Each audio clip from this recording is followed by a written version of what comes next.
Good evening. My name is Axel, and first I'd like to say this is a beautiful thing, just seeing so many people standing for what they believe in. And I'd like to say I stand in solidarity with all the families that were affected by the shooting in Orlando. But we must also understand that it is not just that issue. We are affected by so many issues. There's so many people that have been targeted. There's so many people that have been affected by numerous issues, and Wilden's story is one of them. It's not just Wilden. It's been over 4 months. The count is 143 days. This student has been detained in the Georgia prison. And for that time being, we've been fighting, we've been advocating, we've been raising our voices that this is not justice. We have lost the lives of those who were affected in Orlando. We have also lost the students from our schools, from our communities. We have lost our rights as members of this community, as members of this state. But what it seems is that we have lost our morality. Our leaders have lost the sight of what is actually truly good, what is right, what is correct, what is moral. They say the law of these students is why it's justified that they're incarcerated. But sometimes the law is wrong, and if the law is wrong, we must change it.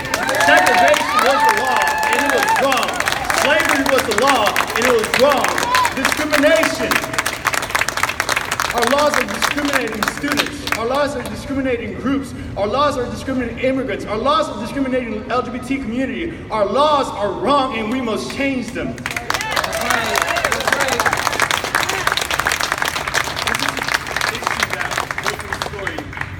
143 days. He was placed in solitary confinement for approximately 9 days. I ask you, a student that survived being in his countries, survived the gang violence, survived the time that he was oppressed, and was able to say, I will want to survive. When a person is seeking for survival, is seeking for refuge, and he comes to the United States and what he's given is incarceration, how is that correct? How is that lawful? How is that justice? We are targeting Black and Latino youth. We are targeting our communities. We are discriminating. And this massacre shows us that this is wrong. But I would also like to say there are people in Honduras, El Salvador, Guatemala who have years after years after years, corrupt governments, poverty, gang violence, all this. And they're trying to escape. We've seen the effects of discrimination. We've seen the effects of poverty here in the United States and also in those countries, and they're seeking refuge, and we are closing the doors to them. This is an issue about individuals. Just like this is not just an issue about gun violence. It is families, it is individuals that were killed. It is people that had a life. It is students, it is youth that were in a school, that were trying to find a future, that were trying to escape violence from their own country, and now they are incarcerated. As I stood in my graduation, I looked to my right, and beside my family, this broke my heart when I was there.